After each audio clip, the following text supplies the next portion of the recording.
안녕하세요. 축구 전문 기자 한준입니다. 손흥민 선수가 루턴타운과 2023-2024 시즌 프리미어리그 30라운드 경기에서 후반 종료 직전 극적인 역전 결승골을 터뜨리자 영국 현지 방송의 중계진 그리고 영국의 주요 언론들이 토트넘이 이번 루턴타운전 2대1 승리에 있어서 손흥민 선수에게 감사해야 한다고 입을 모아 극찬했습니다. 이날 손흥민 선수는 토트넘 역사의 길이 남을 대기록도 세웠는데요. 역사적인 부분뿐 아니라 다음 시즌 챔피언스리그 진출을 위한 귀중한 승리를 이끌었기 때문에 리더이자 해결사, 에이스이자 레전드로서의 면모를 발휘하며 토트넘 그 자체라는 찬사를 받고 있습니다. 영국 방송사 실시간 중계 내용 그리고 주요 매체들이 어떤 평가, 어떤 반응, 어떤 칭찬을 했는지 총정리해드리도록 하겠습니다. 토트넘 핫스퍼가 루턴타운에 2대1로 승리했고 토트넘의 공식 채널 역시 포효하는 손흥민 선수의 사진을 포스터로 내걸었습니다. 영국 공영방송 BBC, 영국의 프리미어리그 주간 방송사인 스카이 스포츠 그리고 영국의 TNT 스포츠와 유로 스포츠가 이날 경기 실시간 중계에서 손흥민 선수의 주요 장면 활약상에 대해 어떤 코멘트를 남겼는지 살펴보겠는데요. 우선 스카이 스포츠의 경기 후 리포트의 주인공은 손흥민 선수였습니다. 손흥민 선수가 경기 막판에 터뜨린 골이 강등권에서 사투를 벌이고 있는 루턴타운전의 역전승을 이끌었다라는 내용인데요. 토트넘이 이번 경기 승리로 챔피언스리그 진출권에 희망을 살렸고 그 결승골을 손흥민 선수가 터뜨렸다고 하면서 토트넘은 주장인 손흥민 선수의 86분 역전골을 통해서 현재 경기를 치르고 있죠. 울버햄튼과 경기를 치르고 있는 에스턴 빌라를 제치고 4위로 올라섰다라고 알렸습니다. 에스턴 빌라가 울버햄튼을 상대로 비기기만 해도 다시 4위 자리를 차지할 수는 있지만 토트넘이 에스턴 빌라보다 한 경기를 덜 치른 상황이기 때문에 여전히 자력으로 토트넘이 4위 자리를 차지할 수 있는 중요한 승점을 얻었다고 할 수 있는데요. 이날 경기 손흥민 선수의 역전 결승골은 자신의 토트넘 입단 후 160번째 골, 160호 골이라는 데 있어서도 의미가 큽니다. 역사상 토트넘의 최다 득점 단독 5위로 올라선 기록이기 때문인데요. 토트넘 공식 채널 역시 미리 준비한 손흥민 선수의 역대 득점 5위에 대한 포스터와 그래픽을 소개했는데요. 토트넘의 역대 최다 득점자는 280골을 몰아친 해리 케인 선수이고 그 다음이 과거 시대의 최고 선수였던 지미 그리브스의 266득점입니다.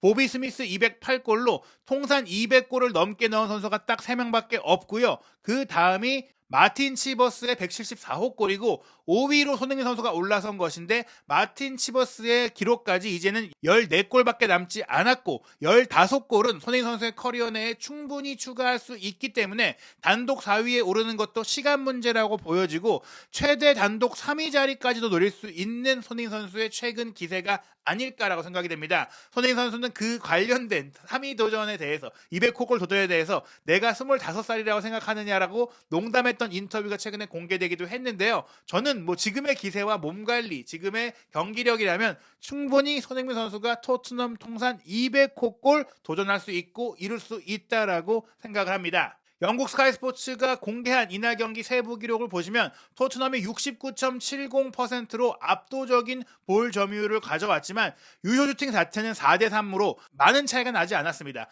유효 슈팅이 4대3으로 한 개 차이인데 기대 득점은 토트넘이 2.98골, 루턴타운이 0.39골로 득점이 되었어야 했던 굉장히 많은 기회들이 있었거든요. 그런데 그런 기회들을 골로 연결하지 못한 것은 누구냐? 바로 손흥민 선수가 아닌 동료 선수들인 것입니다.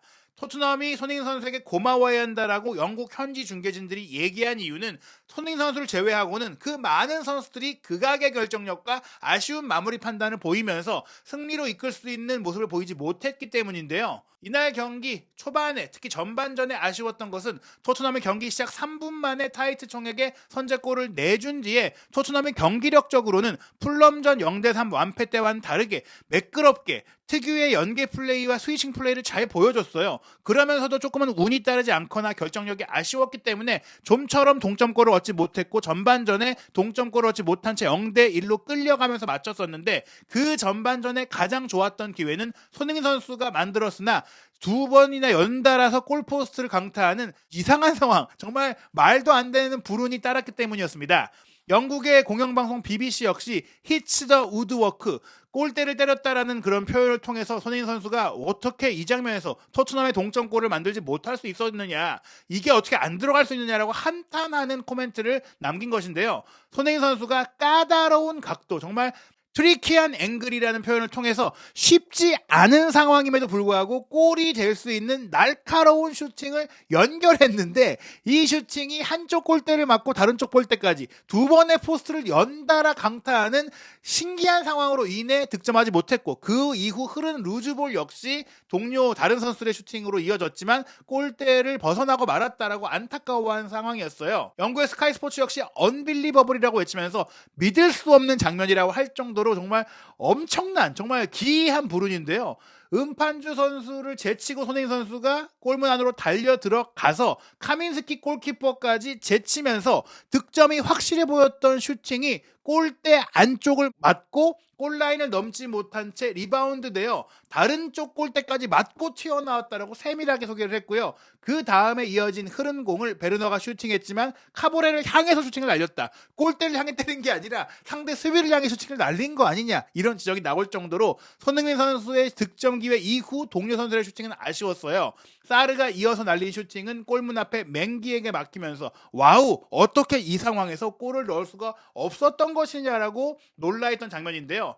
영국의 또 다른 프리미어리그 방송권을 갖고 있는 TNT 스포츠는 유로스포츠와 함께 실시간 문자 중계를 전했는데요. 유로스포츠와 TNT 스포츠 역시 와우라고 외치면서 어떻게 토트넘이 동점골을 얻지 못한 겁니까? 라고 당황스러워했습니다. 루턴의 후방은 혼란에 빠졌고 손흥민 선수의 돌파가 이어졌다라고 소개를 했는데요. 카민스키 골키퍼를 제치고 슈팅을 날렸지만 각도를 살려서 연결한 슈팅이 골대 하나를 맞고 다른 골대를 맞았다. 그리고 베르너의 리바운드 슈팅까지도 벗어나고 말았다. 믿을 수 없는 기회를 놓쳤다. 인크레더블이라는 표현을 하면서 굉장히 이 기회를 놓친 것은 당황스럽다라고 표현을 했는데, 이 사진을 보시면 아시겠지만 골키퍼를 정말 능숙하게 제쳤고 제친 이후 각도도 없고 상대 수비도 몸을 던지고 있었는데 그 틈바구니를 찌른 정말 대단한 슈팅이 나왔는데 그게 어떻게 골대를 연달아 때리면서 들어가지 않을 수가 있느냐. 이 상황을 그래서 프리미어리그 공식 채널도 실시간으로 이 상황이 무산된 직후 바로 터무니없는 사건이 벌어졌다라고 했어요. 리디큘러스 시퀀스라고 하면서 어떻게 이런 일이 벌어질 수 있느냐. 손흥민 선수가 골키퍼를 따돌렸는데 그의 슈팅이 포스트 양쪽을 모두 때렸다. 그리고 티모 베르너의 후속 슈팅은 까보레를 때렸다. 파페사르의 슈팅은 라인 위에서 막혔다. 루턴이 결국에는 공을 걷어냈다라고 이 상황을 세밀하게 소개할 정도로 기이한 장면이었고 독특하고 특별한 장면이었다. 골대를 한 번의 슈팅으로 연달아 때리는 건 정말 노려도 안 되는 당구 기술이 아닌가 싶을 정도의 말도 안 되는 스핀이 들어간 그런 상황인데, 어찌됐거나 손흥민 선수의 슈팅이 그만큼 날카롭고 예리하지 않았느냐라고 볼 수 있겠습니다. 바로 이 장면인데요. 토트넘 특유의 전술적 플레이가 살아났던 장면이기도 합니다. 사르 선수가 상대 지역에서 강한 압박으로 음판주의 공을 빼앗아냈고 그 다음에 쿠루세스키가 이 공을 이어받아서 수비 배후 공간으로 뛰어들어가는 손흥민 선수에게 스루 패스를 줬고, 손흥민 선수가 수비 한 명을 가볍게 제치고 골키퍼까지 제치고 상대 수비 두 명이 골문 안을 지키면서 각도를 좁혀놨지만 그 틈 사이로 슈팅을 했는데 그게 우측 골포스트 맞고 왼쪽 골포스트를 맞고 튀어나왔습니다. 이 장면을 다시 보시면 골키퍼를 제끼는 것도 쉽지 않았어요. 골키퍼가 몸을 눕혔고 손까지 뻗었기 때문에 그걸 세밀한 볼 컨트롤로 공을 간수해내면서 건드리지 않으면서 빠져나오면서 각도가 더 벌어지면서 골대 안으로 슈팅을 연결하기 어려웠고, 골대 중앙 쪽으로 상대 수비 두 명이 있기 때문에 더더욱 어려웠기 때문에 수비 바깥쪽으로 골문 안쪽 그 사이 틈을 딱 찔른 슈팅이었는데 그게 왜 골대를 맞고 또 골대까지 맞느냐. 맞고 들어갈 수도 있고 맞고 동료에게 튕겨도 나올 수도 있는데 하필 왜 그렇게 무산이 되느냐는 거죠. 그 다음 슈팅은 손흥민 선수가 보여줬던 정밀함과는 정말 차원이 다른 실망스러운 다른 선수들의 슈팅이 있었는데요. 베르너가 그냥 앞에 있는 수비 까보레에게 냅다 차서 막히고, 이어진 사르 선수는 골키퍼가 넘어져 있었는데도 하필이면 정면으로 차면서 맹기에게 막히고 말았던 것입니다. 그러나 이러한 아쉬움을 뒤로하고 결국 이날 손흥민 선수가 가장 중요한 골을 86분에 터뜨렸는데요.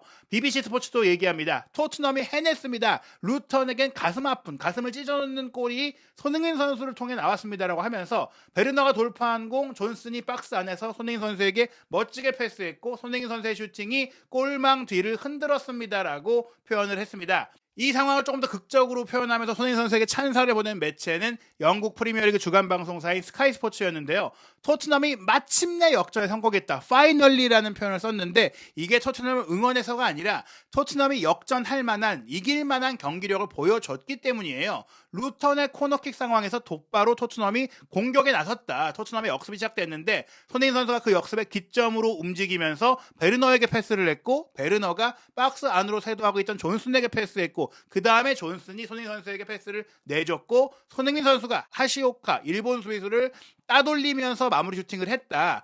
토트넘을 구해낸 환상적인 캡틴 판타스틱이 토트넘을 구했다라고 얘기한 것입니다. 손흥민 선수가 주장으로서 에이스로서 해결사로서의 모습을 보였다라는 것이고요. 게다가 이날 경기 어시스트 결승골을 도운 존슨 같은 경우에는 후반전 시작과 함께 투입이 됐잖아요. 스카이 스포츠도 하프타임에 투입된 존슨의 활약이 정말 훌륭했다, 브릴리언트했다, 눈부셨다라고 표현을 했습니다.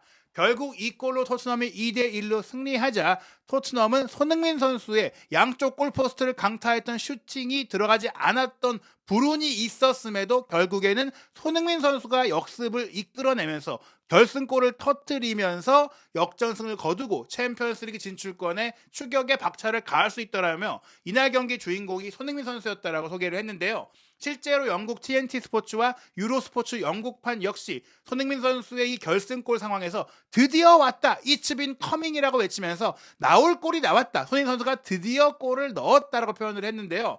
토트넘이 승리한다면 주장 손흥민 덕분이라는 점 토트넘은 고마워해야 한다. Thanks to their captain, thanks to라는 표현을 통해서 손흥민 선수에게 감사해야 한다라고 해외 언론이 얘기한 것입니다. 한국인 공격수 손흥민 선수가 시작한 번개 같은 돌파가 왼쪽에 베르너를 찾았고 그리고 이 독일 선수 베르너가 존슨을 찾아냈고 그 존슨은 베르너의 패스를 받은 이후 손흥민 선수에게 내줬고 손흥민 선수가 골을 성공시켰다라고 이제 이 상황을 디테일하게 소개했는데요. 바로 이 장면입니다. 손흥민 선수가 루턴타운의 코너킥 공격이 차단된 직후 자기 진영에서 하프라인 앞까지 혼자 몰고 들어갔고 그냥 빈 공간을 치고 올라간 게 아니라 상대 수비 2명을 제끼면서 올라갔고 그러면서 속도를 잃지 않았고 그러면서도 시야를 확보해서 왼쪽 전방으로 빠져드는 베르너에게 스루 패스를 딱 내줬고 그 다음에는 베르너가 잘 운반에 들어가서 존슨 쪽에 문전에 패스를 했지만 그 뒤 상대 수비가 몰려있는 뒷공간의 빈자리를 잘 포착해서 따라 올라온 손흥민 선수가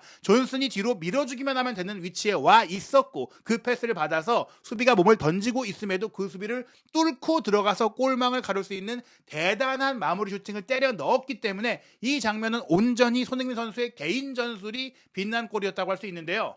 이 골이 터지자 어이없었던 두 차례의 연속 골포스트 강타를 실시간으로 알렸던 프리미어리그 공식 채널 역시 손흥민 선수가 경기 종료가 몇 분 남지 않은 시점에 토트넘의 리드를 이끌었다. 그리고 토트넘이 이 리드를 지킬 수 있겠느냐라고 물음표를 남겼습니다. 왜냐? 이 득점 직후 토트넘은 추가 시간이 충분히 또 주어진 상태에서 손흥민 선수를 교체 아웃했고 손나골이라는 말이 있잖아요. 실제로 손흥민 선수가 빠지고 나면 토트넘이 리드를 놓치는 상황들을 많이 겪어왔기 때문에 이런 우려를 표명했었는데요. 결국에는 이겼죠. 이 손흥민 선수의 활약에 대한 프리미어리그 공식 채널의 댓글 반응도 대단했는데 해외 팬들의 반응만 보면 댄 큐브라는 팬은 프리미어리그 역대 최고 선수 5손가락 안에 들 수 있는 손흥민 선수다. 그의 이름에 조금 더 경의를 표하라, 존경을 표하라 이런 표현을 했고요. 캡틴 클러치, 이런 결정적인 순간에 골을 넣을 수 있는 캡틴이다. 그냥 팀의 주장이 아니라 클러치 능력을 갖고 있는 주장이다. 그리고 굉장히 환상적인 플레이였다. 캡틴 환타스틱이었다. 이런 얘기들이 굉장히 많이 나오고 있죠. 주장 중에 주장 아니냐, 정말 주장의 표본 아니냐, 그런 표현이 나올 정도로 손흥민 선수가 해외에서 큰 인정을 받고 있는 모습이고요. TNT 스포츠는 경기 헤드라인에서 손흥민 선수가 루턴타운의 가슴을 찢어놓는 토트넘의 막판 결승골을 터뜨렸다라고 헤드라인을 꼽았고요. 유로스포츠도 손흥민 선수를 이날 경기 맨 오브 더 매치로 선정을 하면서 경기 종료를 10분 남겨놨던 시점까지는 후방 지역에서 루턴타운의 영웅적인 활약을 이끌었던 센터백 테든 맹기가 이날 경기 최고의 선수상을 받을 것으로 예상이 됐지만 결승골이 필요했던 순간 그 골을 터뜨리며 승리를 빼앗아온 토트넘의 주장 손흥민 선수가 맨 오브 더 매치를 놓칠 수가 없는 그런 활약을 펼쳤다. 더 베스트 플레이어 온 더 피치. 이날 경기장 위에서 최고의 선수였다. 단연코 손흥민 선수의 클래스가 가장 높았다라고 설명을 했는데요. 손흥민 선수가 앞서 말씀드린 전반전의 골대 강타, 후반전의 득점 장면 말고도 최전방 공격수로서 그냥 앞에서 골만 받아먹으려고 한 게 아니라 경기 전반에 영향을 미치는 최전방의 플레이메이커이자 해결사이자 리더로서의 역할을 너무나 잘해줬어요. 54분 같은 경우에는 1대1의 동점골이 나온 직후에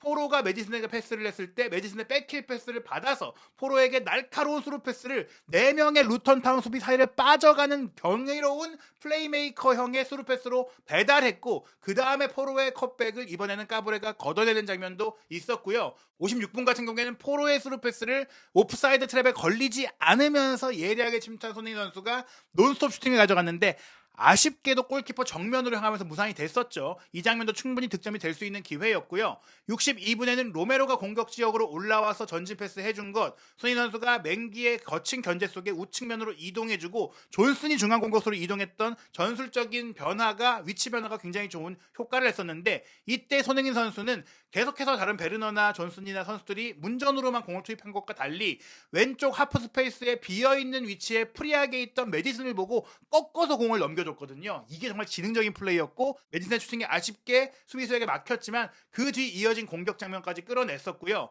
70분 같은 경우에는 비수마가 오른쪽에 존슨에게 내준 것, 벤탄쿠르가 크로스 패스를 문전으로 올렸을 때 손흥민 선수가 최전방 공격수로 아주 좋은 태도를 보여줬지만 아쉽게 슬라이딩 슈팅이 걸리지 않았어요. 그런데 이어졌던 베르너의 헤더 슈팅이 어이없게 빗나가는 상황으로 인해 골이 되지 못했던 장면이었죠. 손흥민 선수의 태도가 워낙에 날카롭다 보니까 베르너에게 이렇게 오픈 찬스가 많이 나왔었고요. 71분에는 벤탄쿠르의 장거리 로빙 스루 패스, 존슨이 컷백해준 것, 포로가 그냥 슈팅을 했는데 여기서도 손흥민 선수가 조금 한 칸 뒤로 내려와서 바로 슈팅 때릴 수 있는 좋은 위치를 선점해놓고 있었는데 동료들이 잘 내주지 못했던 그런 장면들이 연달아 나왔습니다. 78분에도 베르너의 전진 패스를 받은 로셀소가 문전 왼쪽을 파고들어서 크로스 패스를 문전 근거리에 존슨에게 연결을 했고 존슨의 슈팅이 골키퍼를 맞고 골라인을 아슬아슬하게 넘지 못하면서 득점이 되지 못했었는데 여기서 존슨에게 주는 게 아니라 뒤에 있는 손흥민 선수가 또 프리하게 있었기 때문에 그쪽으로 컷백을 줬으면 바로 골이 될 수 있었거든요.